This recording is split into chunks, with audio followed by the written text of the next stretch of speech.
para sa mga nahihirapan pa rin sundan yung tutorial natin. So, ito pakita ko sa inyong step by step, ha? So, for example, ito yung item natin. So, gagawin natin dyan, videoan muna natin. So, papakita natin lahat ng angulo niyan. Kita mo lahat ng detalye. Yan. Tapos, punta tayo doon sa pang-edit natin ng video. So, sa akin, ito yung ginagamit ko, yung CapCut. Nilagay na natin dito yung video na ni-record natin kanina. Tapos, konting ano lang yan, edit lang natin. Tapos, ito, babalik tayo sa TikTok account natin. Kukunin naman natin yung script natin. So, ganito lang. Ayan. Yung sa product na to, i-click natin. Ayan. Ini-screenshot ko lang to. Ayan, ganyan lang kasimple. Screenshot mo dyan. Tapos, yung isang application naman na gagamitin natin, itong ChatGPT. So, pwede mo rin itong i-download. Pag open mo dyan, lalagay natin dito yung ini-screenshot natin galing sa TikTok. Lalagay natin dyan. Tapos, meron tayong ginagamit na prompt yan. Kapag kailangan nyo nito, tanong nyo lang dyan sa comment section. Okay? Yan, paste natin yan dito. Tapos, yun. Send lang natin. And then, bahala na si ChatGPT gumawa ng script para sa atin. So, ayan, ginawan niya na tayo ng script. So, meron na yung hook, diba? Tapos, yung problem, nandyan na rin. And then, yan, may solution na kung paano masosolve ng product mo yung problema nila, syempre. And then, call to action, yan, meron na rin. Tapos, kung kailangan mo ng caption, yan, pwede mo itong i-copy, diba? Tapos, meron na siyang description. Ito yung i-copy mo dun sa, sa caption or sa description dun sa TikTok. And then, hashtag nandyan na rin. So, pwede mo yung i-paste din dun. Okay?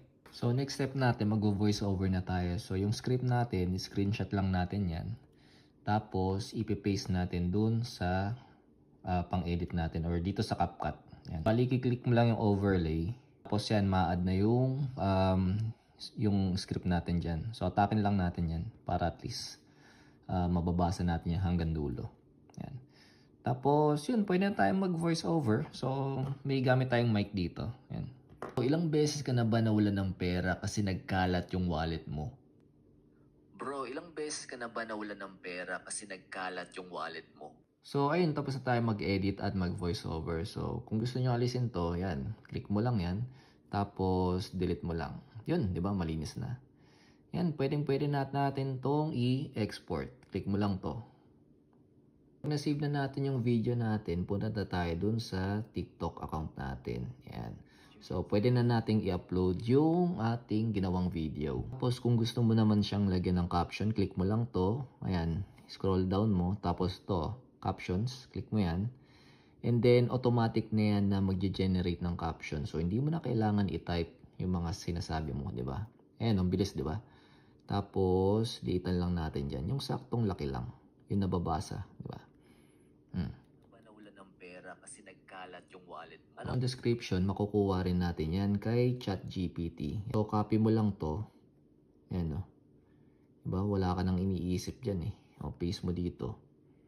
Kung gusto mo rin ng hashtag, copy mo rin yung hashtag. Yan. So, pwede mong i-edit, ha. Ikaw na bahala kung i-edit mo. Kung tamad ka, di ba? Huwag mo na i-edit. Dikit lang natin dyan. Ayun, di ba? And then, lagay na natin yung ating product link. Yan. So, ano bang product to? Yung wallet. Hanapin natin dito. Yun. Okay, add natin. Yan. Tapos kung gusto mong palitan mo. Ikaw na bahala. So, sa video na to, demo lang naman. Hindi na natin papalitan. Tapos dito, pwede mo rin niyang baguhin. Okay, ikaw na bahala. Tapos yun, syempre, ipopost natin yan. Gusto mong mapanood yung finished product, ha? Punta ka lang dito. Yan, panoorin mo. Kung may natutunan ka sa video na to, ha? Follow ka lang dito, okay? Kita-kits sa next video natin. Thank you!